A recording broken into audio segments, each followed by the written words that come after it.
I think a lot of the skepticism on product in bigger organizations comes from, oh, there's a weird black box over there that we're not allowed to talk to, do anything with, influence. But for me, delivery builds trust. You can't just expect somebody to trust you because of your job title. When I actually dug under a lot of the fear and a lot of the kind of, I can't let go of control of this from my colleagues, a lot of it was coming back to, I get so little stuff. It just has to be this thing because it just must be this thing because you're only going to give me one thing because like everything takes forever. Hello and welcome to CPO Stories, where I take the opportunity to speak to executive product leaders from some of the UK's biggest well-known companies as well as some of the stars of the future. On this episode, I'm delighted to welcome Debbie McMahon, the interim chief product officer at the Financial Times, one of the UK's most distinctive newspapers and famous around the world for its insightful coverage and salmon pink paper. Debbie started working for the Department of Work and Pensions, moving into product strategy roles there before moving on through the BBC to the FT, as well as doing some advisory work and angel investing along the way. Debbie, thanks ever so much for coming and welcome to the show. Delighted to be here. Thanks so much for having me. No problem. Glad to have you here. Now, obviously, everyone around the world is going to have heard of the Financial Times. Like, it's a very famous paper. It's been around for a bit, but you know, you're there. You're in the room. You have a senior role. You know everything about the company, I hope. How would you describe the Financial Times to someone that doesn't know who they are? I wish I actually had the paper with me to show you the beautiful salmon pink colour. Anybody who's not had a look at the FT on a newsstand, have a look at it. So I guess what I would say is the Financial Times it's not really, actually Jason and I were just talking about this before, it's not really a paper anymore. Yes, we absolutely do print the paper and that's still the flagship product. But we're a digital intelligence product. We're for business leaders, CEOs, CFOs, and people who want to know what's happening in the world today, tomorrow, what might happen in the future, helping them make business decisions. Actually, we also have loads of interesting lifestyle coverage and broader political news, but ultimately at the heart of it is a product for business people to help them in their job and in making decisions. That's an interesting point, though, and I guess from a product perspective as well, this idea that, you know, kind of expanding out into different categories as the organization grows and, you know, you can't necessarily stick to your old thing that you've always been doing. That's obviously something that a lot of product people have to wrestle with, whatever type of company they're in. Is there any kind of danger, or has there ever been any kind of discussions about moving into things that maybe, you know, whether you want to name them or not, but like things that maybe weren't really a good fit, or like maybe even experiments that you did that you decided actually after you tried it that maybe we shouldn't do that anymore, kind of stick to what you know? Yes, I think there's two ways of looking at that from the Financial Times perspective. One is that it was just a paper. I say just a paper like that doesn't matter, but One of those that feels small like old businesses. Yeah, exactly. Like one of them things that has existed since 1888. But it is now a portfolio business. The FT has an events business. It has a suite of specialist titles and magazines.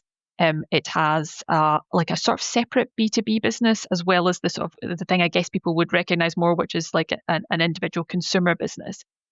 Also does some education products, and so there is already quite a wide portfolio. But does that mean that has all that stuff worked as well, and was it easy to get going and to make sense? No, definitely not. I don't think they're all in different parts of their journeys. They're all with different levels of maturity. And yes, definitely there are things. The FT acquires company. It has a venture arm and invests in companies. Have all of those gone well? Nope. I probably won't comment on particular individual things, but there is something about keeping the journalism and the content at the heart of the product.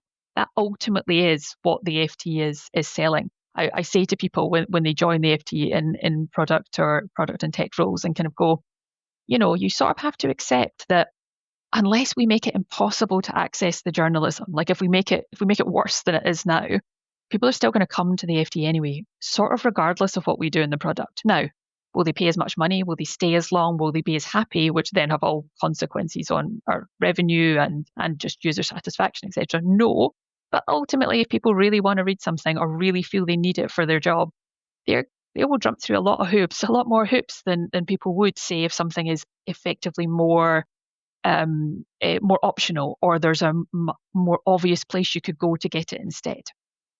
So it's an interesting balance.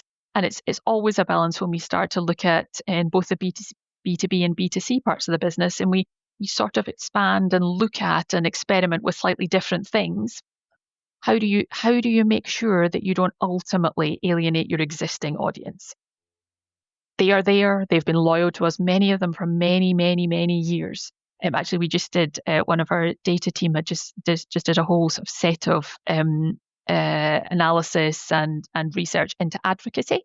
Like people who like love the FT so much they want to go out and tell people exactly that. That kind of like thing. And you just forget some stuff. Like she showed us some pictures of a pub quiz that one of our sort of sub brands, Alphaville, did, and the people who came there and how much they loved it. And two of them, we have this competition called Chart of the Week, where you get this chart with no data and you've got to explain what the chart is for and what it's telling you, like a real niche thing. And two people turned up at this Alphaville pub quiz, both with their t-shirts from having won Chart of the Week, and they're now friends.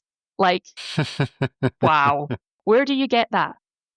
And so anytime you do something new or start to expand the FT brand, you have to be really conscious of the existing reputation, also of those people who are wearing their Chart of the Week t-shirts really proudly and going, am I still servicing that person, as well as thinking about this new person? All right, so that sounds complicated, I'm going to say, but obviously it would be naive of me to talk to the CPO of any large company and not imagine it's going to be complicated. But you're also talking a little bit about kind of a portfolio there as well. Like you've got a lot of different elements of the portfolio, all at different stages of their kind of maturity. So like, what does the product organization look like that supports that? Like, how big is it? How's it structured? How could you kind of give me a flavor of the kind of product organization that you have there today? Yeah, sure. So the product target, the FT, consists of, I guess, roles that most product organizations would consist of. Product people, so product managers, no product owners, you'll be delighted to hear. Some business analysts, particularly in our platform and more technical areas, and then researchers and designers of different flavors, of course, depending on the area and the product set and the skills we need. And it's about 100 people. Nice, wonderfully round number, which is, I think, coincidental. And it's obviously grown a chunk over time. There's probably been product people at the FT for about 10 or 12 years now. But I would say the sort of last 6-7 years is when the majority of that growth and maturing of the organization has happened. In terms of how product is organized, we are organized by customer, so customer and customer need, which then reflects onto the product. So we have a group who look after our professional customers. We have a group who look after our specialist titles. A group who look after our internal products. As you would imagine, in somewhere like the FT, it is incredibly important that our journalists are able to tell their stories. If they don't have good tech, and believe me, journalists are really, really tough customers. Anybody who thinks you have an easier job dealing with internal customers, trust me, you absolutely do not. Hi, Mark, etc. If you ever listen to this, we love you all. Big up, Mark. There's all big Mark up. Exactly. Mark is our key editorial person. And obviously it's not just journalists, though they are, let's be honest, the most important. Tools for marketers, tools for salespeople, etc. And then a group that sort of looks after, and this is the job I did before I became interim CPO, that looks after the B2C part of the business, and then the part that is essentially shared, which is interesting when you start to get a portfolio business and you want to organize by customer, because that makes sense. But yet we only have one homepage, we only have one set of ads, we only have one set of articles. So those are for everyone. And so that sits in a sort of shared group that looks after that for the totality of the organization. And so that's, I guess, how we split down. And then just like anywhere, we have, well, maybe not everywhere if you're not big enough, but we have a core platform team that is looking after a lot of the technical infrastructure that supports both our content and our product set. But another thing then that kind of supposes is a certain amount of potentially, especially with the kind of the front page that you talked about, like a certain amount of need for coordination, maybe even the dreaded process word, like the idea that like if you just left that to its own devices, then I'm sure that everything would start to get clogged up pretty quickly. So how do you look at from your perspective and from the organization's perspective, trying to get as much kind of flexibility and empowerment and, focusing on those customer lines as much as you can, whilst at the same time making sure that you have that kind of oversight layer that ensures that you're kind of all going in the right direction rather than just sort of clashing into each other all the time. And let me not pretend that it isn't. Like, my starting point is it's tough. It is definitely difficult. There's loads of good reasons, and there's loads of reasons why we have like a sort of core platform group. But yes, I will say the word dependencies. Yes. Everyone loves them. Everyone hates them. We accept we have to have them, but yeah, how do you manage them? I think, again, the FT, particularly over the last 3 years, has matured quite a lot. I think when I joined, there was a lot of, I'll do my bit of work and then I'll pass it over to these other people and they'll do their bit of work. And if we're really lucky, at the end of 6 months, the thing they throw us back over the wall might just about hit the initial customer problem. But a lot of the time it didn't necessarily, and we went back and forward through that loop 2 or 3 more times. I'm not pretending that doesn't happen still sometimes. Like, let's not kid ourselves, nothing is even remotely perfect. We have focused our delivery people very differently than when I joined. We used to have delivery people supporting teams, a kind of quite, I guess what I would call traditional kind of let's look after the team and make the team efficient thing. But that's not what an organization like the FT needs. What it needs is what the people do now, which is my job is to manage this piece of work through the organization, regardless of where it sits. And often that might mean managing it through and across 2 or 3 teams in one group, or 2 or 3 teams, or even more than that, across multiple parts of the organization. So we've expended quite a lot of energy in shifting how that part of the organization works to support the rest of it. There's also, like, let's make some different choices. Let's not do that thing that way if that's going to be the most complicated. Can we get 80% of the way there by doing this part, and we can contain that within one area or within 2 teams?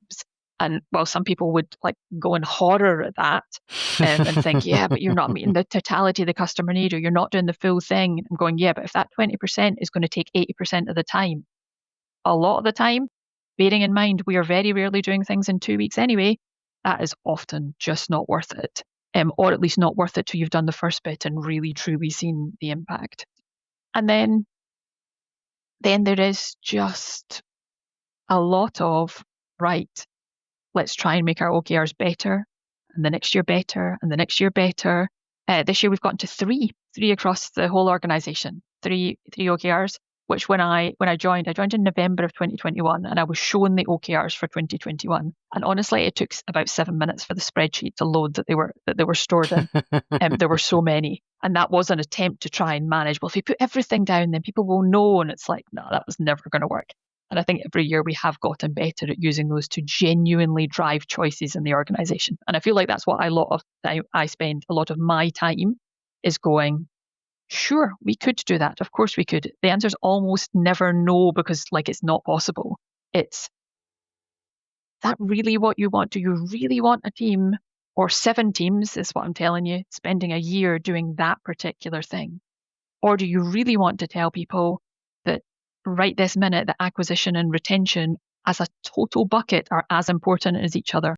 Or do we want to say, and so for example, where we've got to this year is in retention, it's habit. Driving habit is the one metric we're saying. If your thing drives habit, that means it's important. If it doesn't, not so. And in acquisition, we're going really far up the funnel. It's not the purity conversion. We focused on that last year and the year before. This year, we're focusing on further up, and we want to essentially unmask anonymous readers, get data from people, get people to register, get them to sign up for a newsletter, things like that, rather than the purity of conversion. And focusing the organization on, come on, one level more detailed, get one level more detailed, really does help in going, wow, does that thing really hit this metric? Or we just like to do it because it's a thing we would like to do, not the same thing.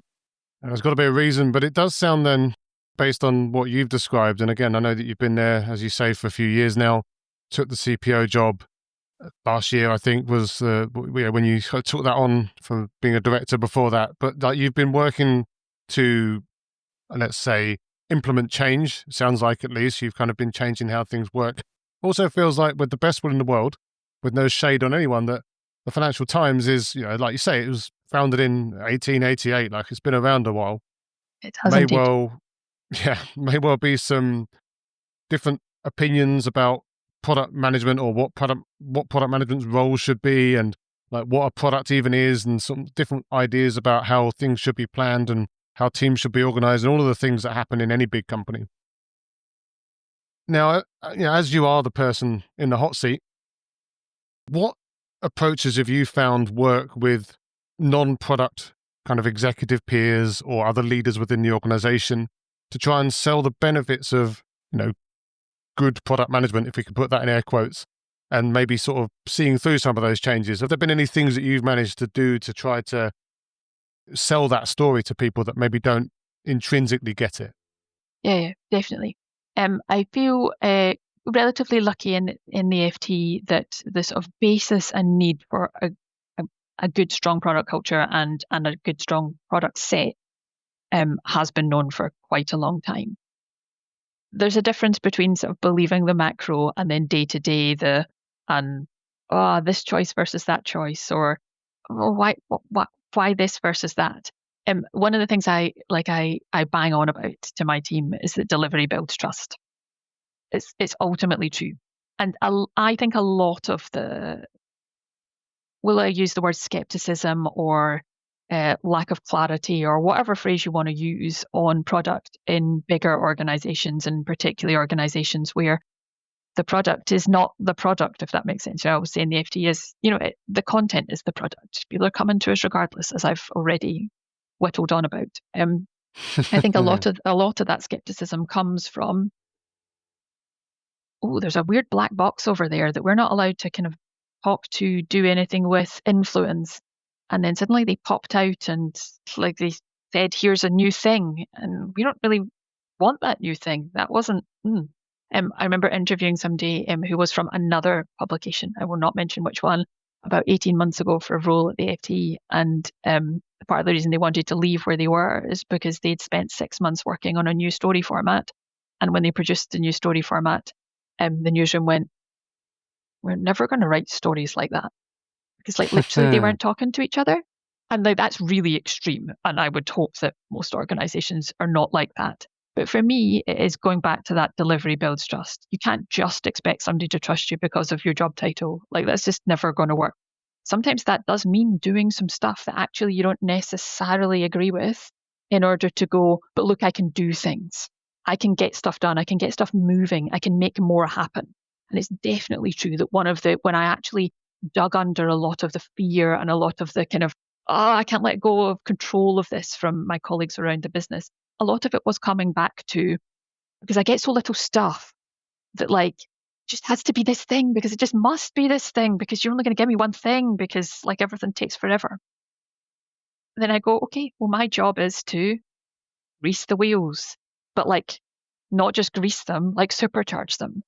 My other thing to my team, hi team, fewer things, faster, better. That's literally what I've been saying for 3.5 years. Do less stuff at once. Don't focus on output, focus on the quality of the outcome and the quality of the actual piece of work that you're doing. And that will make it faster, and that will give us better results, but also help us learn quicker. And then we can have a more informed view of what we do next. So for me, it's a lot of the time it's been about that.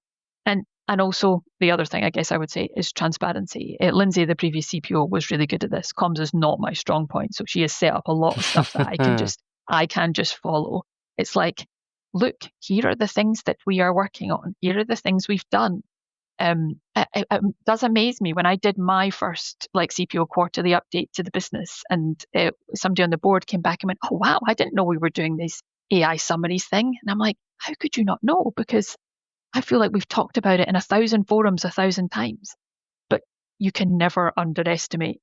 It might take 1,001 or 2,000 or 10,000. You always need to do a better job of that. And some of that, I think that fear also comes from, I just don't know and I just don't understand. And how do you help people really see what's in it for them, but the the power you can have of working together rather than trying to butt heads.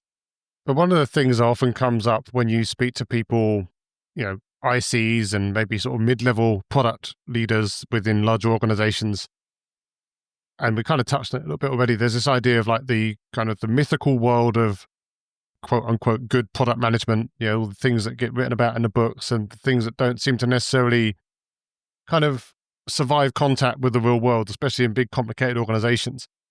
And there can be kind of almost like this kind of disconnect between the kind of the day-to-day product people that are sitting there saying, well, I want to work like that, exactly like that. Like, well, I've been told that I should work like that. And that's the most important thing, to do that.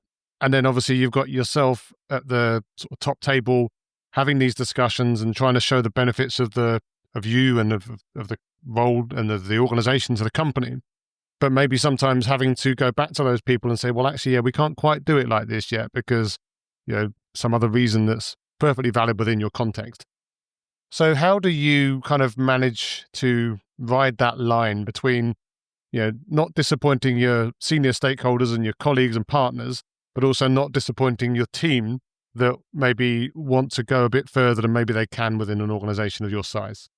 Really good question. I guess I'm definitely a product unpurist, because I guess I just sort of believe that a book is a book. Like I almost think that fact books are fiction, like, and not in a bad way. Like those things are useful, but they're reference material, just like anything is. And no matter how somebody writes about the beauty of product management, or the beauty of product teams working effectively together, it only actually works if it works in the context in which you're doing things. And there is no way a book, unless it has literally been written about an identical company to you, with, by the way, the identical personalities, working backwards about Amazon is super interesting. But even the context of Amazon 5 minutes after it was written was different than when it was actually written. So even that doesn't stand like a particularly long test of time other than as an interesting reference material. So for me, it's about thinking about who you hire and being honest. As I say, I will tell everybody, our product, our job is to magnify, amplify, and improve the journalism. If you don't want to do that, if you want to tell journalists, and I always give this example, if you want to tell journalists that the research says that we should do some celebrity gossip, like obviously it never would, but it's always quite a good example because it makes people laugh. Like that's if you want to go and do research and come out and say and be able to tell journalists, well, you should write this because that's what's going to then achieve X metric or Y revenue. Don't come work here. There is no point, because that is not what we're here to do. That is not what the point of the FT is or what its goals and aims are. But if what you want to do is take an organization that really cares about its product, that really cares about the outcomes it delivers, really cares about its readers and subscribers and people who are not yet subscribers who we absolutely think should be, and really learn how to do some hard stuff in a complicated place and help the organization move up. If you say like product is a ladder, and help the organization move to the next rung, then yeah, sure, come here and I will do everything I possibly can to make sure that as much as possible you're working on good work that is genuinely meaningful, that will genuinely move the dial, or at least I say genuinely move the dial, like as much as we can ever know in advance before we've done it, that's my quid pro quo of this. And it's what I always, when I do talks and stuff and there's Q&A and people say, well, like nobody in leadership is supporting me, and I'm like a mid-level PM in an individual team, and I go, like, you're sort of on a hiding to nothing there, and like my advice would probably be go work somewhere else, because you can't fix anything at a team level. Fix is the wrong word. That's a rubbish word. But you can't improve anything really at an individual team level. You can maybe make the team slightly better, but you can't really do much beyond that. But I have a set of product directors, a set of GPMs, design directors, like who are all up for this. But we also recognize the environment we're working in. So to me, it's sort of quid pro quo balancing. Everything is, isn't it? Yeah, but I think one of the things that you said there that I found super interesting, and something that I don't necessarily think a lot or enough people do, is this idea of being completely open and honest up front. Like not just going to someone trying to get the person in with the great CV that's worked at some other great places that are very different to yours, and almost to some extent kind of lying, maybe that's a Yeah. slightly strong word, but kind of lying to them about the state of play at your company, or the kind of the boundaries that they're going to have to operate within, because you want to get them. And then you get them, and of course, then they start getting frustrated and angry and cross, and Yeah, they and they're probably not going to leave be at able some to point. do their best work anyway. Like they're not going to give you what you need. Is my view. Unless, of course, you've had that conversation and actually they think there's still stuff they can get out of it. But for me, I am much more about the human and the person than I am about the company. Sorry, FT, but companies don't love you back. They just don't. It never will. But if you hire a good person and you do right by them, then they're going to do right by the organization and also me as a human. And like that's a relationship that can last longer than any company anyway. So for me, it's about, and it's the same discussion sometimes about an organization like the FT might be good for someone, but for a while, like maybe after a while, after you've done 2-3 years, like, maybe you've gone through that cycle enough and go, no, I need to go, and we need to be somewhere where I am more driving the strategy of the organization, because that's something you aren't going to be able to do at the FT. You can drive maybe the strategy of a smaller area, but like we aren't going to be able to drive the strategy of the company. That is driven by our editor. And so being able to go to someone, well, this is what you can get out of it for this period of time. But when you get to this point, rather than saying now you want everything magically to change, maybe the answer is go be a senior PM somewhere else for a while. And, then that will tell you whether maybe you would want to come back to the FT in the future. That's a very pragmatic and realistic view. And again, something that I guess we need a lot more of in kind of product circles, just understanding, as I was chatting to someone recently, like, you're playing the game that you're playing, not the game that you wish that you were playing. So exactly. You've got to work from where you are. Yeah, that's what I would say. You've got to take people from where you are and you've got to start from where you are. That might not be where you want to be, but it is what it is, even if you'd rather not be. as long as you're not going in the opposite direction to the direction you want to be in, then again, you could, like, True. you talked about ladders as well, like from a product organization perspective, but I guess also from a career perspective as well, like, Absolutely. there's ladder rungs for that as well. But talking about ladder rungs, I mean, obviously, you've been in leadership there. You were a leader before you took the CPO role as well. But at the same time, there is this kind of jump to the kind of executive suite. And I don't know if that was something that you felt you were ready for at the time, or if that's something that you had to, kind of get comfortable with. But what were some of the big changes that you saw, or maybe challenges that you faced, and almost like mindsets that you had to shift to sort of make that leap, if we can call it that, from the sort of director level that you were at before to the kind of executive product leadership position? So I'll tell you, the one that was like most stark to me, and I guess a lot of the stuff like more contact with the board, more discussion of, more thematic people issues, etc. Like some of those, like I felt like I knew those, and like I didn't know them, but I knew they were coming, if you see what I mean. And I was able to some extent prepare myself, or at least realize that that was what the role was going to be like. The one thing, and I'm sure there's lots of others, but the one that I always reference and it still sticks in my mind because it's something I feel like I have to think about a lot day to day, is I guess and in every other role where I've stepped up, other than when I didn't manage people to managing people, this is probably the equivalent of that actually. And that was Botox and fillers. I am older than maybe I look. That was a long time ago. I made that starting to manage people thing. Is I guess I felt like I was, essentially running a delivery unit there to achieve outcomes. At a kind of more group level, individual team level. That's what you're doing at a sort of part of a group. Then a director running a whole group. You are here's a group of people organized into teams. You've got outcomes to deliver, and you are helping those people, setting strategy, setting direction, and then helping them achieve those outcomes. And you're responsible for those outcomes. And I guess I lifted myself up a level and went, wow, look, isn't this amazing? Now I've got like 100 people and an organization of nearly 600 product and tech heads at the FT, with my CPO and CTO, colleague and chief data officer and VP portfolio. We're running just like a bigger delivery unit. Wow, this will be great. Whoa, no, you're not. Definitely not true. Now, it may be true if you're still a single product business, like maybe that could still be true. Well, I'm not sure, but certainly in a portfolio business, it's definitely not true.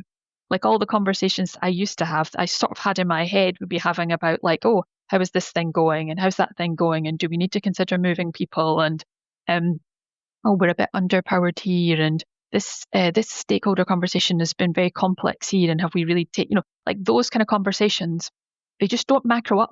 Certainly not in a portfolio business. They really do not. They don't make any sense anymore. Like, sure, sometimes if there's a really big problem, we have to dive into an individual area and be like, oof, like, these people need help. We need to help the team. We need to get involved.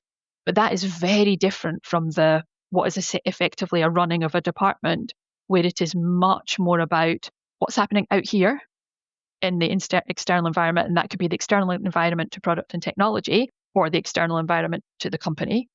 And well, not or, it's both, obviously. But also, have we given that group of directors the tools they need in order to have all those conversations that I was previously having? Because we literally can't have them, because it sort of doesn't make sense. Talking about, oh, maybe things are not going great over here in the events business. That sort of has no relationship to what's happening over here with editorial. And so your ability to balance that is just so different. And it is a real mindset shift. Loads more conversations about people, but people in their I guess the sense that matters most, like who gets a pay rise, who gets a promotion, who gets to move, who doesn't get to move, and sometimes not down to an individual level, but how we make those choices rather than the making of the choices. If you see what I mean. So like the weight of that feels greater.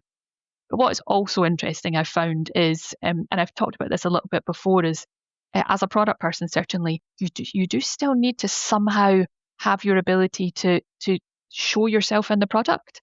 Otherwise, kind of what's the point of you? Like, sure, I am quite a hands-off person, going like, it's my job to give people tools and skills, and then step in when they need help. But what I have found myself doing is, because I am so much further away, is I have and I'm always about three things. There's something about three things. It's a nice, neat way of coping with the 7,000 things I actually have to do. Three things. And actually, you are going to see me, you're going to physically see me, both in the manifestation of these outcomes and in the discussion of them. In a way, actually, I didn't do it director level, because I guess I felt I had day-to-day enough influence over quite a big part of the product that was how I was seen in it. Whereas now, sorry, Louise, one of my design directors, a couple of weeks ago, we were having a debate about like the shade of white we were using on this new feature. And I'm going to myself at the end, what am I doing, Debbie? What am I doing? But then I'm like, no, this is my way. And there's only three things I'm doing this on. This is my way of still showing up for my team and showing what I care about. Yeah, I think that is a really interesting point, this idea about like how much do you need to be present in the day-to-day decision making versus just leaving the team to it and giving them the kind of the context and the tools and the supporting infrastructure or whatever to do it. Because on the one hand, people could sit there and say, well, Debbie's just coming swooping and pooping and then off to some other problem somewhere else, right? And almost dreading you coming in through the door. But on the other hand, of course, it could be seen as a really kind of humanizing and constructive way of kind of keeping kind of grounded with the team and not just being some ivory tower thinker. Were you ever worried about being the latter, like when you took the role on in the first place? Like, was that a concern? Yeah, definitely. I don't see how it cannot be, particularly, I guess, if you're someone who's run quite a big team already and found your mechanisms and ways of having influence through that, which is ultimately directly through people. What I did in this instance, and it is something I still, like, I guess I would say worry is probably a strong word. I'm not much of a worrier, but it's something I still think about is, am I getting the balance right? Is because I guess I think the thing I've learned most is that transparency is really important. So I have told people the three things that I'm going to be involved in. Like, I've written them down at the top of my week notes. Here's the things, so you know. So I'm not going to be like swooping in, I'm just going to be there.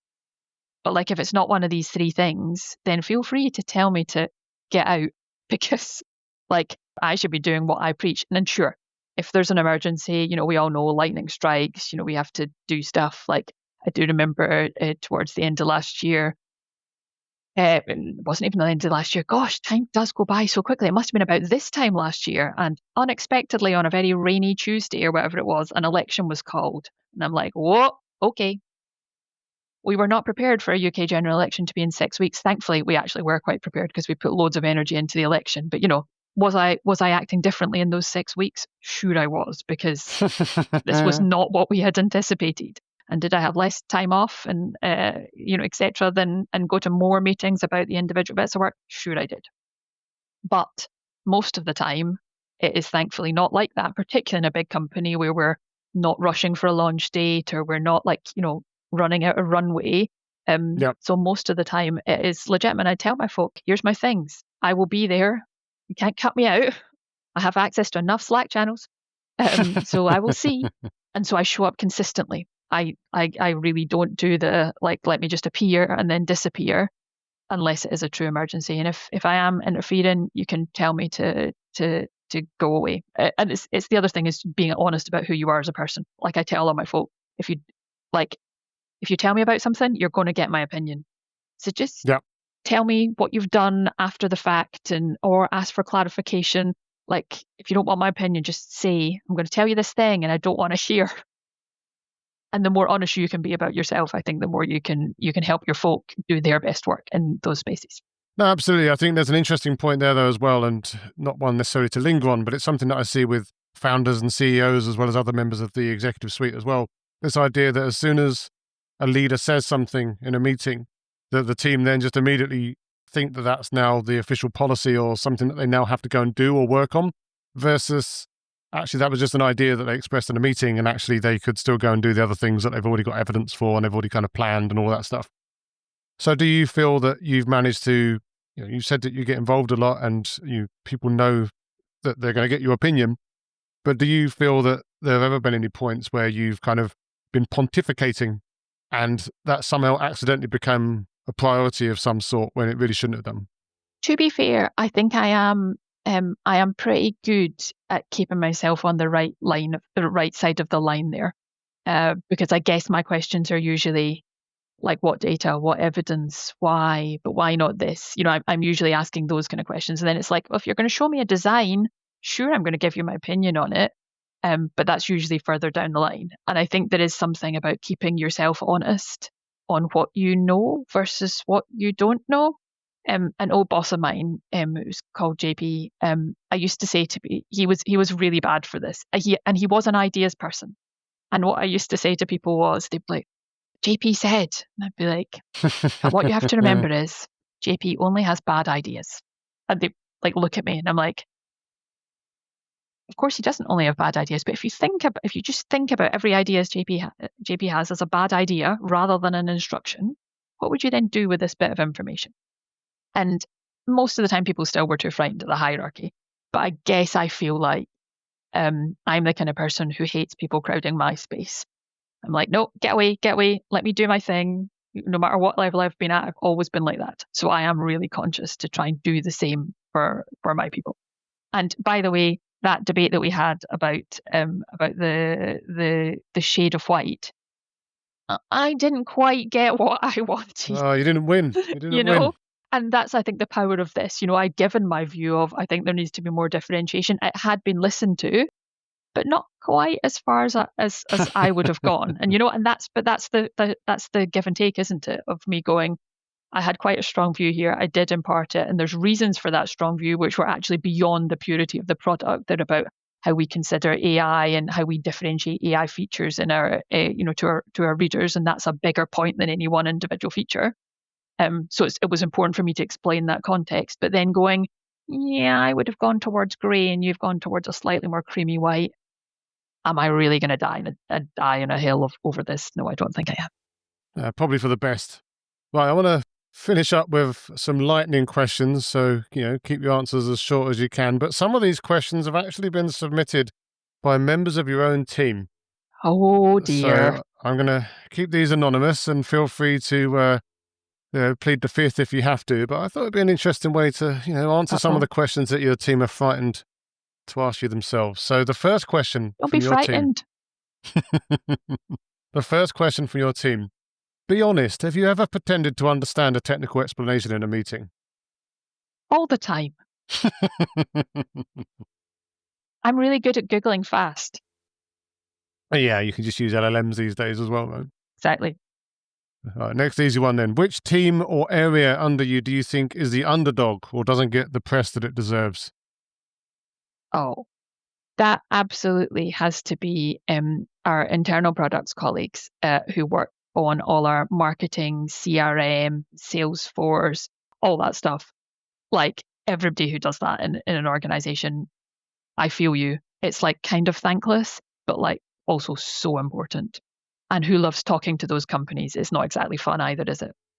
Yeah, I mean, I've done some work with large companies trying to sort of help with coaching and training for those internal product teams. I've worked on internal products before myself, and I 100% agree. Like, it is one of those things that, like, the company probably would be in a much worse position if they all sort of down tools. I mean, obviously, it depends on the company and the tools, but like for the most part, I can't think of many organizations that I've been in or looked at that wouldn't help.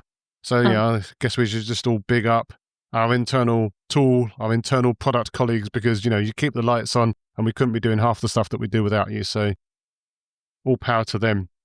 Absolutely. Next one.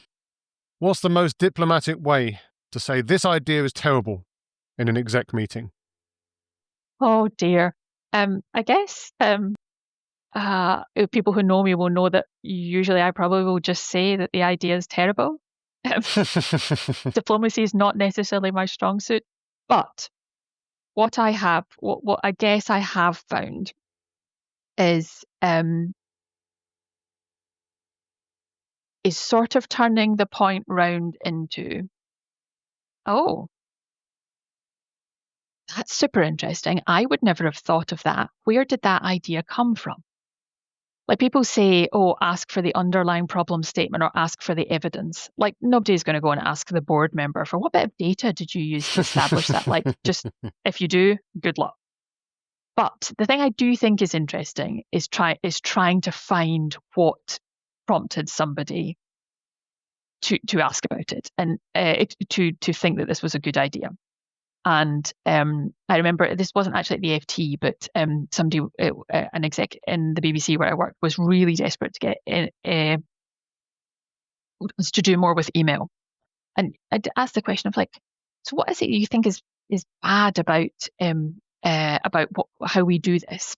And actually, really, what it came down to was something that was a real personal preference for her, which is like legitimate. But there was really easy ways to fix that little actual thing that was niggling her rather than doing a whole thing about email, which is where her head had then gone. And so I would say try and get under the skin of where did that idea come from? I would never have thought of that.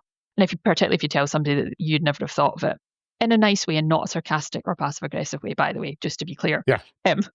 That will get them talking about their idea, which usually helps you to get somewhere sensible. It's almost like we product people should be good at discovery. Maybe. Who knew? Right, a few more kind of general lightning round questions then.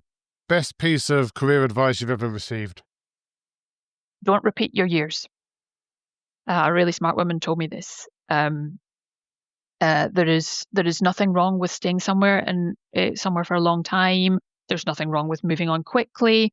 But are you learning? Are you growing? Are you doing something different? What is going to change about this year coming that wasn't true in the last one? And if it's going to be the same, you're repeating your year. We only get so many of them. Don't waste one. Absolutely. Sounds inspirational. As I get older, I start to think about that a lot as well. First app you check in the morning? Haha, the FT. Of course. Sorry, that was an easy one. Cut you and you bleed pink. What can I say? One skill every CPO should master? Being able to take some of the emotion out of people decisions. That sounds harsh and horrible, because of course people, emotions, humans, you have to think about people as emotion beings, and we have to be emotional. But I have seen some really bad decisions being made, or the possibility of really bad decisions being made because we're trying to be kind or nice to a person rather than ultimately do the right thing for a broader collective of people. When you've got 100 people, you do have to be able to look somewhat dispassionately at what the right stuff to do is or what the least worst thing to do is. Most important trait in a product manager? Oh, empathy. Especially with the stakeholders these days as well. Exactly. And empathy for whoever it's important to have empathy with, but ultimately empathy. There will always be somebody whose shoes you're not walking in. And if you don't truly understand that or have a way of, feeling that, you're just going to find it really difficult. If you could have dinner with any famous figure, alive or dead, obviously would bring them back to life before the dinner, who would it be and why? Serena Williams, because she is just cool as if, Absolutely. Would she not inspire you to do better? Certainly would me. No, absolutely. I think that there are some people that you just look at as inspirations as a whole, and yeah, absolutely. I think they don't have to be from your own game, I guess, as well is an interesting thing. Just seeing the sort of the hard work and the talent, and also what they've had to go through as well. 100%. AI, hype or transformative? Transformative, but slower than we think. So maybe a bit hypey just now. Sort of somewhere in between. How are you seeing AI?